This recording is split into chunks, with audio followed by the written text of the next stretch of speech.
120 भारत यात्रियों में 30% महिलाएं हैं और औसत आयु 38 साल की है और सभी भारत यात्री कन्याकुमारी से कश्मीर तक चले हैं।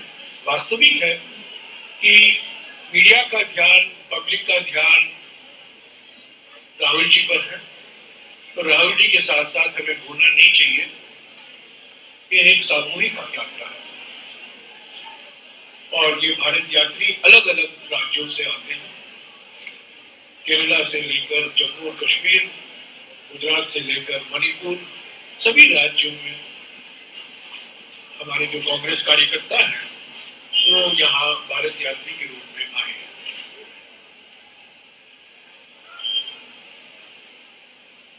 हरियाणा के बारे में मैं ज्यादा कुछ नहीं कहूंगा क्योंकि हमारे 3 वरिष्ठ नेता उसके बारे में बोलेंगे, पर मैं जरूर कहना चाहता हूं कि आज सुबह हमारा भरपूर स्वागत हुआ।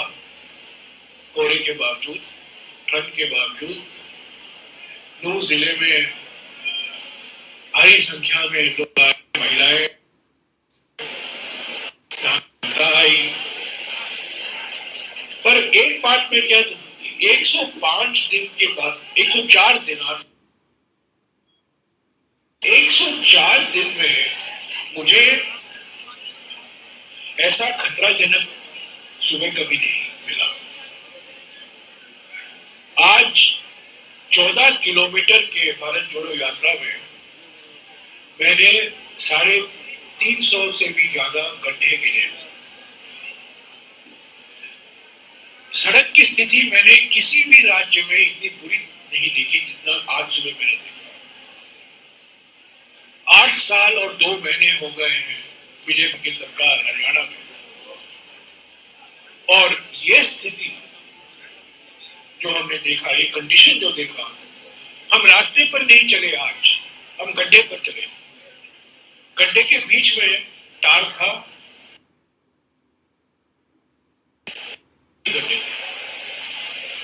और यहां मैंने देखा ये गड्ढे अलग अलग आकार के थे। एक गड्ढा हरियाणा का आकार था, एक गड्ढा भारत का आकार था,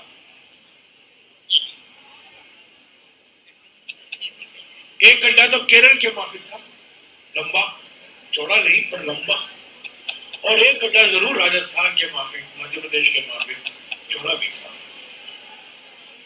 इतना खतरा मैंने कभी नहीं महसूस किया है जितना कि आज मैंने महसूस किया, और सभी भारत यात्रियों ने महसूस किया। पर हमारे लिए तसल्ली हुई कि जनता ने जो हमारा स्वागत किया, राहुल जी का, भारत जोड़ो यात्रा का, भारत यात्रियों का, हम गड्ढे को भूल गए, खतरे को भूल गए। हम चले हैं और दोपहर को 9 किलोमीटर हम चलेंगे। रोज हम औसत के तौर से 23-24 किलोमीटर चलते हैं। तो मैं हुड्डा जी से, बाद में पीसीसी अध्यक्ष से और बाद में शक्ति सिंह गोयल जी से गुजारिश करूंगा आपको हरियाणा के बारे में विस्तार से जानकारी दें। पर मैं कहूंगा कि भारत जोड़ो यात्रा के पीछे 3 मकसद थे। जब ये शुरुआत हुई थी कन्याकुमारी में, 2023 या 2024 के चुनाव से भारत जोड़ो यात्रा का कोई लेना देना नहीं है। ये चुनाव जीतो यात्रा नहीं है, ये चुनाव जिताओ यात्रा भी नहीं है। यात्रा उदयपुर संकल्प, जो उदयपुर चिंतन शिविर में, उसके बाद सोनिया जी ने इसकी घोषणा की थी 15 मई को कि भारत जोड़ो यात्रा कन्याकुमारी से कश्मीर तक निकाला जाएगा, और उन्होंने ये भी संकेत दिया कि क्यों कांग्रेस पार्टी भारत जोड़ो यात्रा निकाल रही है।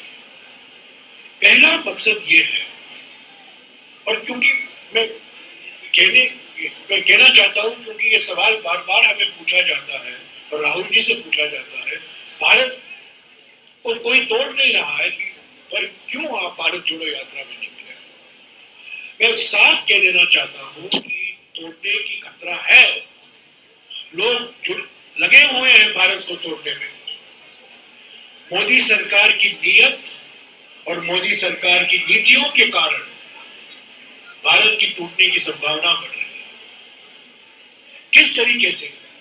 पहला, आर्थिक विषमताएं बढ़ रही है, महंगाई, बेरोजगारी, गलत तरीके से लगाया हुआ GST, concentration of economic power, हम दो हमारे दो, एक या दो पूंजीपतियों का कंट्रोल सारी अर्थव्यवस्था पर।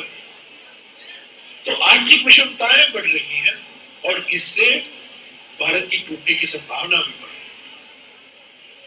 दूसरा, सामाजिक ध्रुवीकरण को प्रोत्साहन दिया जा रहा है, धर्म के नाम पर, भाषा के नाम पर, प्रांत के नाम पर, जाति के नाम पर।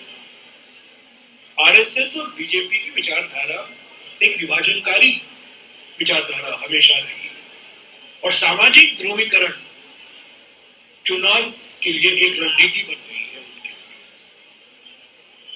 और तीसरी खतरा है, जो तीसरी बात मैं कहना चाहता हूं, वो तो राजनीतिक तानाशाही अभी हकीकत बन गई। संविधान का नजरअंदाज किया जा रहा है, संवैधानिक संस्थाएं कमजोर की जा रही है, न्यायालय और सरकार के बीच में एक तनाव पैदा किया जा रहा है और सारी संस्थाओं को कब्जे में लेने का प्रयास किया जा रहा है प्रधानमंत्री और प्रधानमंत्री कार्यालय की ओर से। तो आर्थिक विषमताएं बढ़ रही हैं, सामाजिक ध्रुवीकरण को प्रोत्साहन दिया जा रहा है और राजनीतिक तानाशाही हकीकत बन रही है। और इस भारत और हमारे लोकतंत्र बहुत खतरा है, टूटने की संभावना बड़ी है। और इसके खिलाफ आवाज उठाने के लिए राहुल जी भारत जोड़ो यात्रा निकाले। ये मन की बात नहीं है, किसी एक व्यक्ति के मन की बात नहीं है, ये जनता की चिंता है।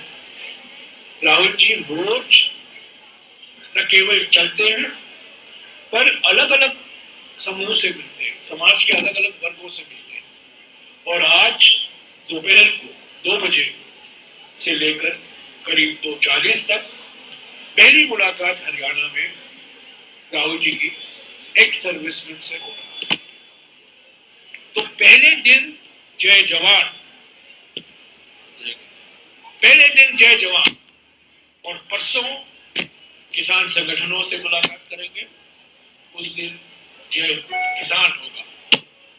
और जब हम हरियाणा लौटेंगे जनवरी के महीने में, तो एक और इंटरैक्शन होगा, उस दिन जय पहलवान होगा खिलाड़ियों के साथ, जो हुड्डा जी की सरकार के उपलब्धियों के कारण, उनके योजनाओं के कारण कई मेडल जीत कर आए हैं। तो जय जवान, जय किसान, जय पहलवान, तीनों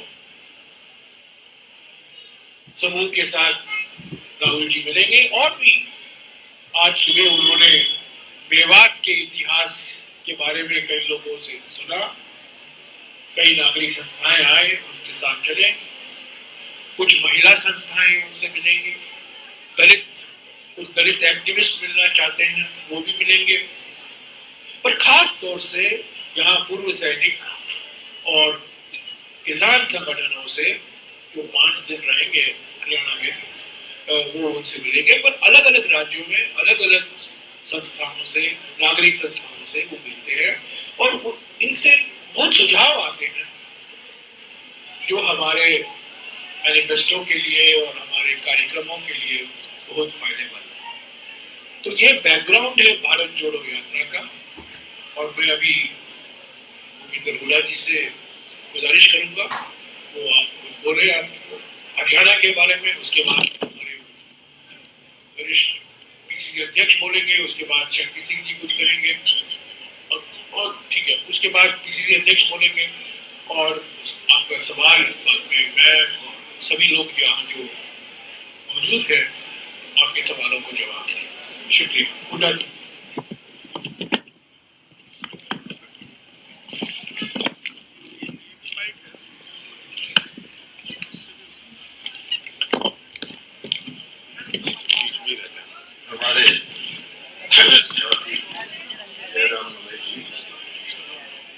सिंह जी और हमारे पार्टी के अध्यक्ष हरियाणा के विजयपाल जी, मीडिया के इंचार्ज गीता बुद्धल जी, व सभी उपस्थित हमारे साथीगण, उपस्थित पत्रकार बंधु।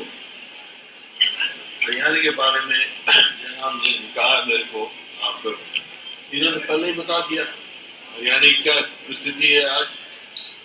अब ये तो हमने सुना था सड़क में गड्ढे, लेकिन गड्ढों में सड़क हमने देखी है, ढूंढनी पड़ती है गड्ढों में सड़क का। तो ये परिस्थिति है जो प्रदेश 2014 में यूपीए सरकार के समय में प्रति व्यक्ति निवेश में नंबर 1 था पूरे देश में। आज हरियाणा बेरोजगारी में नंबर 1 है। आज महंगाई में, कानून व्यवस्था की तो ऐसी स्थिति है कि आप अराजकता की तरफ जा रहे हैं। मतलब ऐसा प्रतीत होता है जैसे सरकार है ही नहीं। इवेंट मैनेजमेंट की सरकार आ गई है। इवेंट किया हैपनिंग इन हरियाणा और वहां कह दिया 6 लाख करोड़ की इन्वेस्टमेंट आएगी, रोजगार मिलेंगे, आई नहीं 6,000 करोड़ की। कोई भी बात हो इवेंट मैनेजमेंट करते हैं, और कोई समस्या का कोई आवाज उठाए तो उसका ध्यान दूसरी तरफ आकर्षित नहीं करते हैं। इसमें आपको मैं बताऊं इनकी क्या पॉलिसी है। एक डॉक्टर था, नरवाना में था वो डॉक्टर, और एक कुर्सी लेके बैठ गया, डिग्री कोई नहीं थी, दांत के दर्द का लाजमी इलाज, और कुछ उसके पास औजार नहीं थे, कुछ नहीं था। तो एक आदमी आया, मेरी जाड़ में बहुत दर्द है, बोले बैठ जा कुर्सी पे। 2-3 शीशी ले रखा था, उसमें मिर्चों का पानी था। अच्छा बैठ जा, उसकी आंख में मिर्चों का पानी डाल दिया। वो बोला मेरी आंख बोला तेरी जाड़ का दर्द, बोला छोड़ जाड़ का दर्द, मेरी आंख बचा। तो ये तो उधर ध्यान दूसरी तरफ करने का माहिर है। कोई समस्या का समाधान इनके पास नहीं है।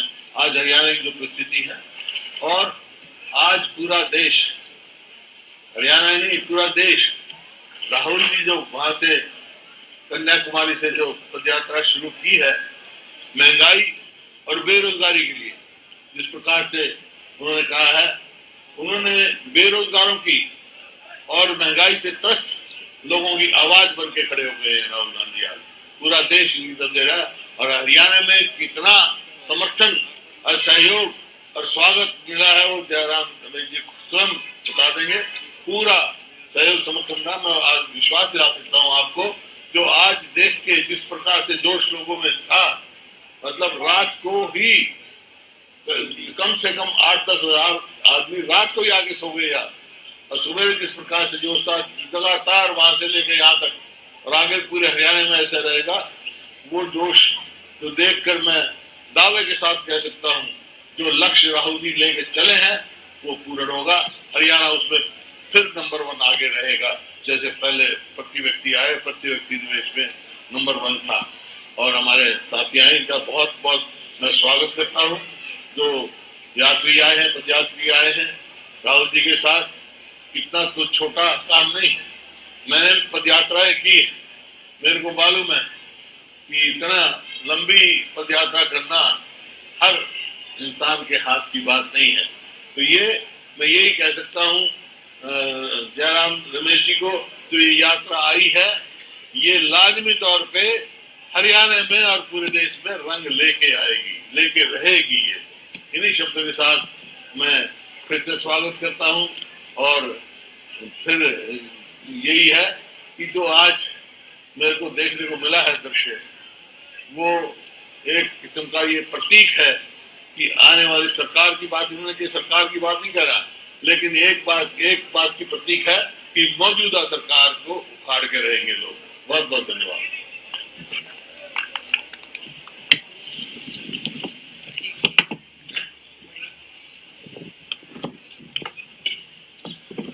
ऑल इंडिया कांग्रेस कमेटी के हमारे मीडिया प्रभारी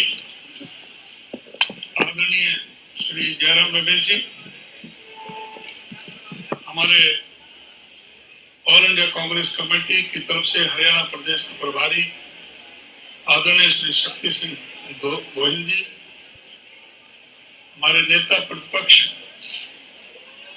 बहुत ही लोकप्रिय पूर्व मुख्यमंत्री आदरणीय चौधरी भूपेंद्र सिंह हुड्डा जी, हमारे इस भारत जोड़ो यात्रा के संयोजक आदरणीय राव दान सिंह जी, मीडिया के प्रभारी बहन गीता बुक्कल जी, अनिल भारद्वाज जी, बहुत ही सम्मानीय हमारे वरिष्ठ स्पोर्ट्स पर्सन श्री पवन खेड़ा जी, मेरे साथीगण, आदरणीय मेरे समस्त पत्रकार, प्रिंट मीडिया से और इलेक्ट्रॉनिक मीडिया से सभी साथियों, अभी हमारे आदरणीय जयराम रमेश जी ने बहुत बेहतर ढंग से चित्रण किया और आदरणीय हुड्डा साहब ने आज 9वें प्रदेश में, हरियाणा प्रदेश में यात्रा आई है। जयराम रमेश जी शुरू से चल रहे हैं। हमारी आज सुबह की 6 बजे की जो ये मीटिंग हुई है, मैं ये कह सकता हूँ आपने दिन की रात रैली देखी होगी, रात की रैली देखी होगी, बारिश की देखी होगी, सर्दी में देखी होगी, लेकिन दिसंबर की इस भीषण सर्दी में सुबह 6 बजे की इतनी जबरदस्त जो लोगों का जो जोश उमंग और उत्साह जो उभर के निकला, एक मोहब्बत का पैगाम देने का काम इस एरिया ने हमारे लिए किया है। जो राहुल जी जिस उद्देश्य को लेकर के चल रहे हैं, वो इस इलाके से सबसे बेहतर ये नमूना हो सकता है कि यहाँ पर एक हिंदू मुस्लिम भाईचारे की बहुत ही बेहतरीन यहाँ का उदाहरण है। हम आपस में पंचायत करके सारे अपने मसले सुलझाते हैं। यहाँ पर कई तरह की परेशानियां पैदा करने की, लेकिन उससे कोई प्रभाव नहीं पड़ा। और मैं समझता हूँ कि जिस तरह से भारी उत्साह देखने को मिला है पूरे हरियाणा में, मैं ये कह सकता हूँ कि पिछले जो 8 जो प्रदेशों में यात्रा निकली है, उसका रिकॉर्ड हरियाणा के अंदर अवश्य ही टूटेगा और भारी बहुमत यहाँ पर देखने को मिलेगा। जहां तक इस भारतीय जनता पार्टी सरकार है, मैं आदरणीय जयराम रमेश जी, पवन खेड़ा जी हमारे मुखिया पर बैठे हैं, इनको मैं नोटिस में लाना चाहूंगा कि हमारे हरियाणा प्रदेश में 1,82,000 सरकारी पद खाली है। हमारे हरियाणा प्रदेश में HPSC और स्टाफ सिलेक्शन कमीशन के 32 बार पर्चे लीक हुए हैं। 32 बार HPSC में इनके अधिकारी 3.5 करोड़ रुपए को नकद के साथ पकड़े गए। बोलियां लग रही थी नौकरियों की। ऐसा प्रदेश में कहीं आपने कभी सुना और देखा नहीं होगा। इस प्रदेश में जो पेंशन की स्कीम की थी, 5.25 लाख बुजुर्गों की पेंशन काटने का महापाप इस सरकार ने किया। SC कमीशन आदरणीय हुड्डा साहब ने बनाया था। इसने आते ही पहले ही अपनी मीटिंग में 2014 में उस SC कमीशन को, अनुसूचित जाति आयोग को भंग करने का काम किया और 8 साल में आज तक हरियाणा प्रदेश में कोई अनुसूचित जाति आयोग नहीं है। हरियाणा प्रदेश में आदरणीय हुड्डा साहब ने आदरणीय श्रीमती सोनिया गांधी जी के दिशा निर्देशानुसार 3,92,000 गरीब लोगों को 100 गज के प्लॉट आवंटित करने का काम किया था। उस योजना को आगे बढ़ाने की बजाय इन्होंने तुरंत उसको बंद कर दिया। मैं ये भी नोटिस में लाना चाहूंगा कि 1966 में हरियाणा बना था और 2014 तक 48 साल में केवल 60,000 करोड़ का कर्जा हरियाणा प्रदेश के ऊपर था। आज इस 8 साल में वो कर्जा 3,17,000 करोड़ रुपए का हो गया है। इसका मतलब यह है कि जो बच्चा आज हरियाणा में जन्म लेता है वो 1,20,000 रुपए का कर्जा लेकर के जन्म ले रहा है। हरियाणा प्रदेश में गुड़गांव में इन्होंने एक ड्रामा किया था, इवेंट लगाई थी, NRI और उद्योगपतियों को बुलाया था, करीब 200 करोड़ उस पर खर्च किया गया और यह कहा गया था कि 6,19,000 करोड़ रुपए का निवेश हरियाणा में होगा। 407 MOU साइन किए गए हैं और जिससे 2 लाख युवाओं को रोजगार मिलेगा। इनका ये सारी की सारी बातें जुमला साबित हुई है। आज हरियाणा में भ्रष्टाचार चरम सीमा पर है, कानून व्यवस्था पूरी तरह से ठप होकर के रह गई है। ये सारे मुद्दे से आज जनता पूरी तरह से तंग और परेशान है और ये एक आपको थोड़ा सा एक नमूना अभी यहाँ पर देखने को मिला है। आप देखेंगे कि हरियाणा में किस प्रकार से इन्होंने तो जो 75 पार का नारा दिया मीडिया को इस्तेमाल करके। और मैं जयराम रमेश जी से एक और निवेदन करना चाहूंगा। सबसे जरूरी जो मैं समझता हूँ जो सुझाव है, इलेक्शन कमीशन की तरफ से चुनाव डिक्लेयर होने के बाद कोई भी चैनल ओपिनियन पोल नहीं दिखाना चाहिए, लेकिन चुनाव आयोग कठपुतली होने की वजह से उसकी तरफ कोई ध्यान नहीं है। चैनल पूरी तरह से ओपिनियन पोल दिखा करके लोगों का दिमाग बदलने का काम करते हैं, जो फ्लोटिंग वोटों को प्रभावित करने का काम करते हैं। और उसका कारण यह होता है कि हमारे पिछले चुनाव में 3 दिन पहले 21 तारीख को वोट कर दिए थे। 18 तारीख को ये कहा गया था 18 तारीख को ये कहा गया था कि बीजेपी की 78 से 83 सीटें आ रही हैं और कांग्रेस की 3 से 5 सीटें आ रही हैं। तो उससे निश्चित तौर से जो फ्लोटिंग वोट है उन पर असर पड़ता है और वो मतदाता प्रभावित होता है। इसकी तरफ ध्यान देने की आवश्यकता है। सुप्रीम कोर्ट में इस मामले को ले जा करके इलेक्शन कमीशन पर ना रह करके इसको सुप्रीम कोर्ट में इस मामले को लेकर के इसको जो लगाने की आवश्यकता है। मैं ये जयराम रमेश जी से भी कहना चाहूंगा कि इस पर हमारा ध्यान रखें। और मैं ये केवल कह सकता हूँ कि पूरा हरियाणा प्रदेश कांग्रेस में आज इस सरकार के खिलाफ बड़ा जबरदस्त विद्रोह है। और हम निश्चित तौर से जो राहुल जी की जो यात्रा आ रही है, इससे बहुत भारी लोगों के अंदर भावनात्मक बहुत जुड़ाव हुआ है और लोग इस सरकार को बदलने के लिए तत्पर हैं। और राहुल जी को पूरा जो सम्मान सिर्फ तो आंखों पर पलक पावड़े बिछा करके पूरा हरियाणा प्रदेश में स्वागत होगा। इन शब्दों के साथ आप सबका बहुत बहुत धन्यवाद। शुक्रिया। मैं एक और चीज कहना चाहता हूँ, मैं भूल गया। राहुल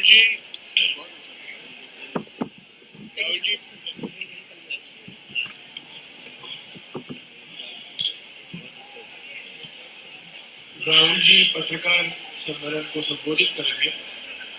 वो 3 या 4 तारीख को होगा। मैं आपको सब डिटेल बता दूंगा, पर हो सकता है वो अम्बाला में हो और हम उसको अभी 6 को तो एंटर करेंगे हरियाणा में। तो कहीं ना कहीं हम करेंगे। अम्बाला में फेज होगा। अम्बाला 12 तारीख अम्बाला में पहुंचेंगे लास्ट में। 12 को अम्बाला तो लास्ट है, उसके बाद पंजाब में प्रवेश कर जाएंगे। तो मैं आपको डिटेल बता दूंगा, तो आप बेफिक्र रहिए। आपके साथ 40-45 मिनट का पत्रकार सम्मेलन होगा राहुल जी का। आप राहुल जी से विस्तार से सवाल पूछ सकते हैं और मैं प्राथमिकता हरियाणा मीडिया को ही दूंगा, दिल्ली वालों को नहीं दूंगा। हरियाणा में जो मीडिया है उन्हीं को दूंगा। आप बेफिक्र रहिए, आपके फोन से सवाल होंगे, आप थोड़ा उसको रखिएगा। 11 या 12 को जब पत्रकार सम्मेलन होगा आप उनसे पूछ सकते हैं। Yes sir.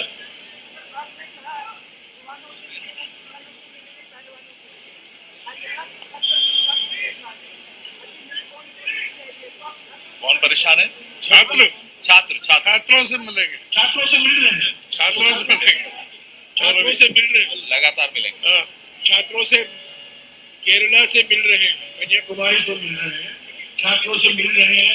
कोटा में उन्होंने 1 घंटा छात्रों से ही मिला, कोचिंग सेंटर में। यहाँ भी मिलेंगे। मेडिकल कॉलेज वालों से मिलेंगे। आपको सारा आपको जानकारी मिल जाएगी मीटिंग के बाद। मैं आपको ये हसन का मेडिकल कॉलेज का जहाँ वहाँ पर मिलेगा।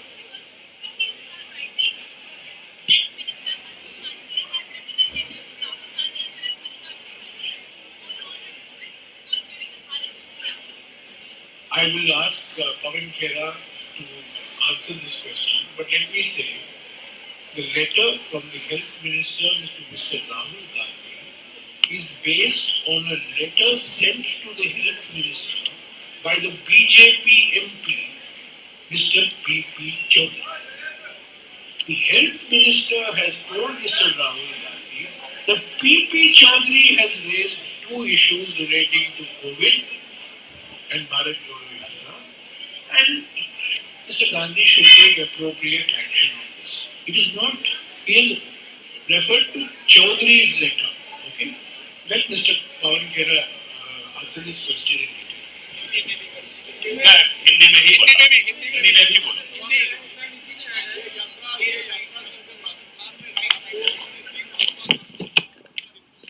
जी जी जी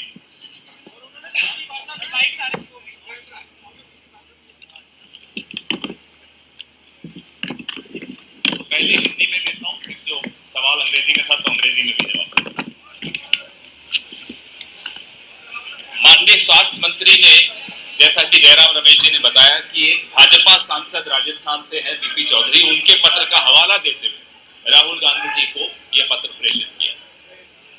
हम ये जानना चाहते हैं, क्या इसी तरह का पत्र भारतीय जनता पार्टी के राजस्थान के अध्यक्ष सतीश पुनिया को भी भेजा है, जो जन आक्रोश यात्रा निकाल रहे हैं?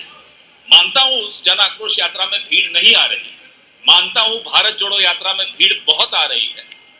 क्या इस तरह का पत्र कर्नाटक की भाजपा को भी भेजा गया है, जो एक और यात्रा निकाल रहे हैं, उसमें भी भीड़ नहीं आ रही है? मैं मानता हूं, स्वीकार करता हूं कि भारत जोड़ो यात्रा में उत्साह है और भीड़ ज्यादा आ रही है।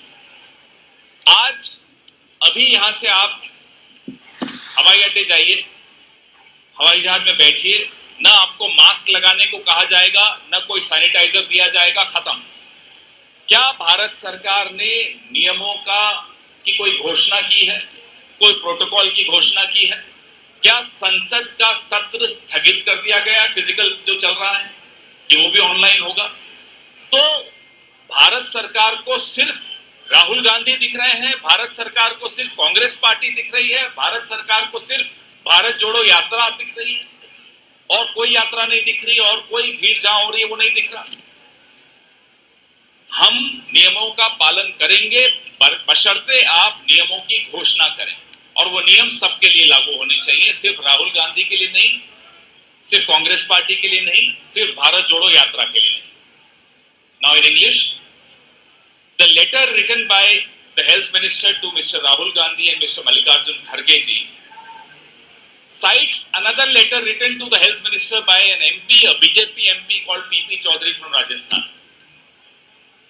We are wondering why a similar letter was not sent to the president of the BJP in Rajasthan, Mr. Satish Punia, who is carrying out a Jan Akrosh Yatra in Rajasthan as we speak. We understand there is not much of a response to that Jan Akrosh Yatra. There are no people there. We understand that. We also understand that there is a huge response across the country to the Bharat Jodo Yatra, and there is a lot of crowd here. There is another yatra being taken out by the BJP in Karnataka. Has the health minister also sent this letter to the Karnataka BJP? We want to know. Today, if you were to travel by air, nobody will ask you to wear a mask or use the sanitizer. Why has the government of India not introduced stringent measures in public transport applicable to each and every one of us? Why just Rahul Gandhi? Why just Congress party? Why just Bharat Jodo Yatra? Have they postponed the parliament, or is the parliament still in session?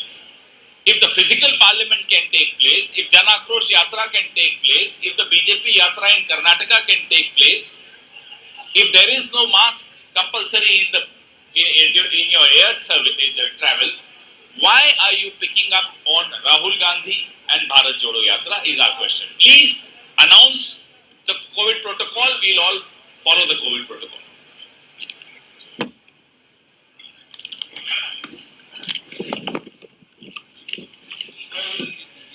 स्वास्थ्य मंत्री हिंदी में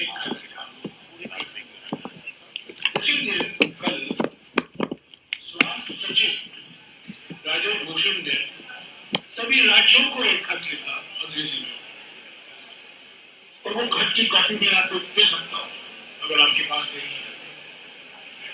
और राज्यों को कहा गया है, राज्यों को चेतावनी नहीं दी गई है, राज्यों को कोई एडवाइजरी नहीं दी गई है, ये सावधान होने का कोई खत नहीं है। स्वास्थ्य सचिव कहते हैं कि अलग अलग देशों में कोविड भारी मात्रा में दिखाई दे रहा, तो तो इसलिए हमें जीनोम सीक्वेंसिंग की जो फैसिलिटी है यहाँ इसका और भी इस्तेमाल करना चाहिए। जो केस आते हैं तो नए वेरिएंट जो शब्द उन्होंने इस्तेमाल किया है, न्यू वेरिएंट पर हमें निगरानी रखनी चाहिए। उसके लिए जीनोम सीक्वेंसिंग करने की जरूरत है। तो एक तरफ स्वास्थ्य सचिव एक खत भेजते हैं राज्य सरकारों को, सभी मुख्य सचिवों को, और उसमें तो कोई सावधान चेतावनी का खत नहीं है। वो ये खत है कि आप जीनोम सीक्वेंसिंग की फैसिलिटी का इस्तेमाल कीजिए। और दूसरी तरफ यहाँ स्वास्थ्य मंत्री खत लिखते हैं राहुल गांधी जी को, जैसा कि हमने अभी बताया। वो गिनाते हैं कि पीपी चौधरी ने उनको एक खत लिखा और ये दो उन्होंने चिंता जताई। तो राहुल गांधी जी से उन्होंने गुजारिश की है, आप कार्रवाई कीजिए इसको। क्या कार्रवाई करनी है वो उन्होंने ये नहीं कहा, कार्रवाई कीजिए। अगर ये गंभीर मामला है तो पार्लियामेंट को स्थगित कीजिए, पार्लियामेंट को एडजर्न कीजिए, हवाई जहाज में मास्क अनिवार्य कीजिए। सभी पब्लिक गैदरिंग जो हो रहे हैं, अभी मीटिंग हो रही है, उन पर भी आप प्रतिबंध लगाइए। क्यों भारत जोड़ो यात्रा को निशाना बनाया है? तो राजस्थान के बाद राजस्थान में हमने बीजेपी के गढ़ से हम चले, झालावाड़, और जो पब्लिक का रिस्पॉन्स हमें मिला वो भारी मात्रा में, खासतौर से महिलाएं ने हमारी स्वागत की। सुबह 6 बजे से लेकर शाम 7 बजे तक झालावाड़, सवाईमाधोपुर, कोटा, बूंदी और दौसा और अंत में अलवर। तो ठीक एक खत आया है, एक बीजेपी एमपी ने लिखा है, तो खत के आधार पर स्वास्थ्य मंत्री ने राहुल जी को लिखा। इस पर हम विचार करेंगे, सोचेंगे। और सरकार को भी कुछ करना चाहिए ना, सरकार को भी करना चाहिए। पार्लियामेंट में कुछ मुद्दा तो उठाया नहीं है। फ्लाइट पर ने आपने कह दिया कि हवाई जहाज में अभी मास्क जरूरी नहीं है, आप मास्क के बगैर उड़ सकते हो। ये डबल स्टैंडर्ड नहीं होना चाहिए और इसमें राजनीति नहीं होनी चाहिए। ये स्वास्थ्य का मामला है, पब्लिक का मामला है। और काश अगर ये होता, ये इतने सावधानी से काम करते तो कुंभ मेला नहीं होता। सुपर स्प्रेडर हमारे देश में सबसे बड़ा सुपर स्प्रेडर कुंभ मेला था। और पवन जी ने आपको याद नहीं दिलाया, पर मैं आपको याद दिला दूंगा। मार्च 2020 में जब हम मांग कर रहे थे, कांग्रेस पार्टी मांग कर रही थी, विपक्ष मांग कर रही थी, आप लॉकडाउन कीजिए। लॉकडाउन उन्होंने 7 दिन नहीं होने दिया, 7 दिन का डिले था। क्यों? क्योंकि वहां सिंधिया साहब काम कर रहे थे भोपाल में कमलनाथ की सरकार गिराने। और जब कमलनाथ की सरकार गिरी, लॉकडाउन इम्पोज किया। 7 दिन का विलंब था वो, और हम लोग मास्क पहन कर आए। और मुझे याद है चेयरमैन साहब ने कहा ये मास्क नहीं डालो, यहाँ अंदर राज्यसभा के अंदर मास्क डालना मना है। तो हम लोग सब लोग मास्क डालकर आए थे, ये सब टीवी पर दिखाया था। पर 7 दिन तक कुछ नहीं हुआ। जिस दिन कमलनाथ जी की सरकार गिरी, उस दिन लॉकडाउन देश में लागू किया। तो राजनीति खेलना बंद कीजिए। मैं समझ सकता हूँ बीजेपी घबराई हुई है, बौखलाई हुई है, परेशानी में है। भारत जोड़ो यात्रा को सफलता देगी, पर इसमें राजनीति मत कीजिएगा। एक गंभीर मुद्दा है, इस पर बातचीत कीजिए, विपक्ष से बात कीजिए, कांग्रेस पार्टी से बात कीजिए, सभी पार्टियों से बात कीजिए, और जो कुछ आपको कार्रवाई करनी है कीजिए। सीधा आरोप यह है कि सीबीआई ईडी की तरह स्वतंत्र विभाग का भी इस्तेमाल कर रही है सरकार, केंद्र सरकार। ये प्रेस वार्ता भारत जोड़ो यात्रा के बारे में, सीबीआई ईडी के बारे में अलग से बात स्वास्थ्य विभाग पर आरोप पर ये बात नहीं है। वो हम लोग आरोप कह रहे हैं कि उन्होंने लेटर भेजा है, क्या ये आरोप है कि स्वास्थ्य विभाग का दुरुपयोग कर रही है केंद्र नहीं, सरकार? हम ये आरोप नहीं है, ये हकीकत है, ये हकीकत है। मोदी सरकार के दो भाई हैं, ईडी और सीबीआई। अब स्वास्थ्य विभाग क्या गया? बस ईडी और सीबीआई, और सिर्फ विपक्ष के नेताओं के खिलाफ। और अचानक जब कोई बीजेपी में शामिल हो जाता है, बीजेपी में हमारे देश में आप जानते होंगे वॉशिंग मशीन के अलग अलग ब्रांड होते हैं। एलजी का वॉशिंग मशीन होता है, आयरन का वॉशिंग मशीन होता है, पर अभी हमारे देश में सबसे बिकने वाला washing machine BJP washing machine है। और उस वॉशिंग मशीन में जिनके खिलाफ सीबीआई, इनकम टैक्स, ईडी का केस है और वो लोग बीजेपी में शामिल हो जाते हैं, वो वॉशिंग मशीन चालू हो जाती है। और वो जो उनके खिलाफ ईडी है, उनके खिलाफ सीबीआई, उनके खिलाफ इनकम टैक्स, सब बंद हो जाता है। तो ईडी, सीबीआई, इनकम टैक्स राजनीतिक संस्थाएं बन गई, मोदी सरकार के हथियार बन गए और विपक्ष को चुप कराने के लिए इन तीन संस्थाओं का दुरुपयोग किया जा रहा है। और ये मुद्दा हम उठा रहे हैं भारत जोड़ो यात्रा में। ये मुद्दा है कि किस तरीके से संवैधानिक संस्थाएं और जो सुप्रीम कोर्ट मॉनिटर करती है कभी कभी, वो संस्थाएं सरकारी संस्थाएं बन गई है। खासतौर से प्रधानमंत्री और प्रधानमंत्री कार्यालय और गृहमंत्री और गृहमंत्री कार्यालय से वो आदेश है। यात्रा के 100 दिन में भारत कितना बदला? 100 दिन बाद क्या? 100 दिन के अंदर यात्रा देश कितना बदल गया, आप कितने बदले, कांग्रेस कितनी बदल गई? मैं जरूर कह सकता हूं कि कांग्रेस संगठन में एक नई जान है। हर राज्य में 8 राज्य, ये 9वां राज्य है हरियाणा में, कांग्रेस संगठन में एक एकता है, एकजुटता है, एक नई उमंग है। कांग्रेस कार्यकर्ता सड़क पर उतरे हैं, खासतौर से युवा कार्यकर्ता आए हैं ब्लॉक के स्तर पर, राज्य के स्तर पर, जिले के स्तर पर। और भारत जोड़ो यात्रा कांग्रेस पार्टी के लिए एक संजीवनी है, नई चाल आई है। इसका क्या फायदा होगा चुनाव में, ये अलग बात है। 26 जनवरी से लेकर 26 मार्च तक कांग्रेस पार्टी ने घोषणा की है कि भारत जोड़ो यात्रा का जो सफलता हासिल हुई है भारत जोड़ो यात्रा में, उसको और आगे ले चलने के लिए एक नया अभियान हम शुरू कर रहे हैं 26 जनवरी को, हाथ से हाथ जोड़ो अभियान। ये त्रिस्तरीय अभियान है। एक पहला स्तर है बूथ और ब्लॉक के स्तर पर है, दूसरा स्तर है जिला और तीसरा राज्य। बूथ और ब्लॉक के स्तर पर यात्राएं निकाली जाएंगी, जिले के स्तर पर अधिवेशन होंगे और राज्य के स्तर पर अलग अलग रैलियां होंगी। और ये 2 महीने के लिए चलेगा, 26 जनवरी से लेकर 2023 और 26 मार्च तक।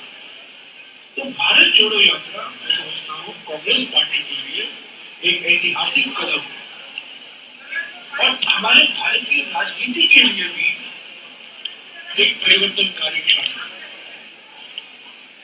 आज जो टिप्पणियां आ रही है, जो आलोचना आ रही है बीजेपी की ओर से सिर्फ भारत जोड़ो यात्रा के बारे में, तो ये जो नैरेटिव है हमारे राजनीति में, कांग्रेस पार्टी ने तय किया है। भारत जोड़ो यात्रा नैरेटिव बन गया है हमारे राजनीति में।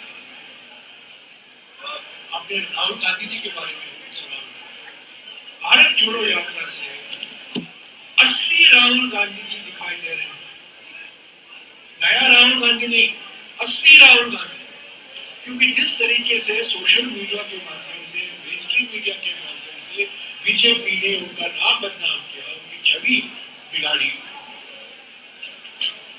वो अभी लोगों के बीच में जा रहे हैं। कोई बिछोड़ी नहीं, कोई मीडिया बीच में नहीं है, उसने बात कर रहे हैं और लोग देख रहे हैं। राहुल गांधी जी आज जनता के सामने राष्ट्रीय राजधानी से महज 70 किलोमीटर दूर ये जिला बनता है, लेकिन अभी तक इस इलाके की लोगों ने रेल नहीं देखी है, जाति इस इलाके में नहीं है। मेवात के नाम की मांग है, रोहता चेक रास्ते की है, राष्ट्रीय राजमार्ग है, इसकी दशा क्या है? क्या ये कांग्रेस के तीनों विधायक इसी में से हैं? क्या कहेंगे इसको लेकर? मेवात के नाल की तो पहले से आपको मालूम है, हमारे समय में मौजूद थी और रेलवे लाइन यहाँ पर सरकार है जो सड़क की रिपेयर ही नहीं कर सकते। 8 साल में भी उससे बढ़िया सड़क की है, उसकी रिपेयर ही नहीं करते और पूरे हरियाणा में आ रहा है। इससे क्या होगी? इनकी सरकार आने के बाद, हरियाणा आने के बाद ना तो एक इंच मेट्रो बनी है, ना कोई रेलवे लाइन नई बिछी है, ना कोई ऐसी यूनिवर्सिटी आई है। जैसे मेवात में हमने मेडिकल कॉलेज खोला और यूनिवर्सिटी बनाई और इतना काम किया, लेकिन इनके यहाँ किसी का भी, केवल मेवात की बात नहीं, पूरे हरियाणा में कोई विकास की नहीं है। लेकिन उन्होंने कहा कि सरकार केवल इवेंट मैनेजमेंट की है, जैसे हमारा कर्जा उड़ाने का काम किया है। ये जो है दूसरी की बात चलती है। 4 वाक एक थे, वो उनकी नीति थी कर्जा लो, घी पियो, मरने के बाद कोई भी दूसरा नीति में चल जयराम वैसे हरियाणा में आज यात्रा, क्या ये यात्रा हरियाणा कांग्रेस को भी जोड़ पाएगी? हरियाणा की कांग्रेस कई धड़ों में महासचिव बोलेंगे सर। उसका हमने अभी बाहर देखा, रणदीप सुरजेवाला समर्थकों के जो बैनर लगे हुए थे उनमें भूपेंद्र हुड्डा का फोटो नहीं था। हालांकि भूपेंद्र हुड्डा ग्रुप ने सावधानी बरती कि उनके फोटो में रणदीप सुरजेवाला का सेल्फी का फोटो हुआ था। क्या हरियाणा की कांग्रेस भी इससे एकजुट हो पाएगी? मुझे दे दो व्यक्ति जवाब देने के लिए यहाँ बैठे हुए हैं। मैं शक्ति सिंह गोयल जी से गुजारिश करूँगा इस सवाल पर।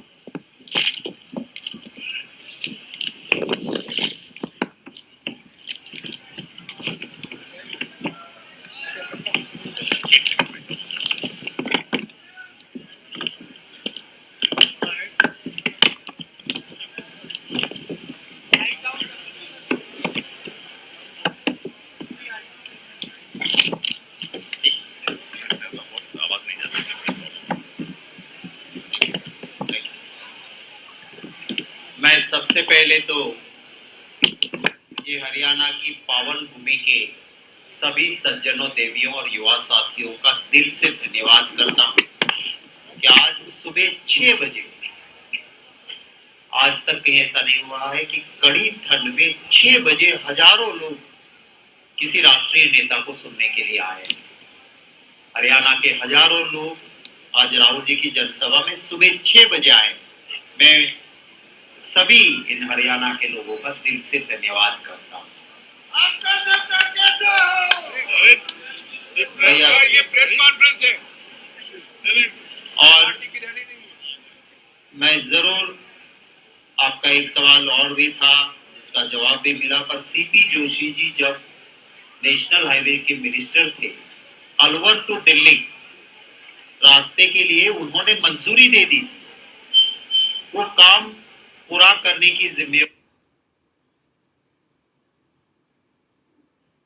और 4 लेन का रास्ता हाईवे बनना चाहिए था कि मेवात वासियों को अन्याय भाजपा की सरकार ने किया है, ये हकीकत है।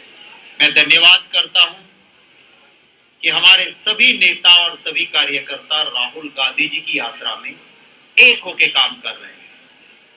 हमारे वहां इंटरनल डेमोक्रेसी है, अंदरूनी लोकतंत्र है और मुझे इस पे फक्र है। मेरी पार्टी में ऐसी हालत नहीं है कि आका के खिलाफ आवाज निकली तो उसकी टांगनी गला काटा जाता है पॉलिटिकली। गुजरात से मैं आता हूं, मैं जानता हूं। हरेन पंड्या एक ऐसे बड़े नेता थे, रेवेन्यू मिनिस्टर थे, सिर्फ दिल की बात मोदी जी के खिलाफ कह दी। हरेन पंड्या जी की टिकट नहीं कटी, तब तक मोदी जी ने कहा मैं मेरा नॉमिनेशन नहीं करूंगा और उसकी टिकट काटी। केशुभाई पटेल हो, गोवर्धन जड़पिया हो, वल्लभ कथीरिया हो, कितने ही लोग जिसकी अंदरूनी लोकतंत्र की बात हुई वो खत्म। हमारे वहां आज आपने देखा होगा कि राहुल गांधी जी से कदम कदम मिलाते हुए आप जिन नेताओं का नाम देते हो, हुड्डा साहब हो, बहन शैलजा जी हो, रणदीप भाई हो, सब साथ चल रहे थे। कोई गुट नहीं है, अंदरूनी लोकतंत्र है, इंटरनल डेमोक्रेसी है, पर इनडिसिप्लिन की भेद रेखा कोई नहीं तोड़ रहा है। एक होके कांग्रेस यहाँ लड़ेगी, क्योंकि बीजेपी और जेजेपी से लोग त्रस्त है। यहाँ के लिए हम काम करेंगे। मैं धन्यवाद करता हूँ राहुल गांधी जी का कि 3 दिन पहले और बाद के फेज में भी कुरुक्षेत्र के ऐतिहासिक भूमि में भी यात्रा चलेगी।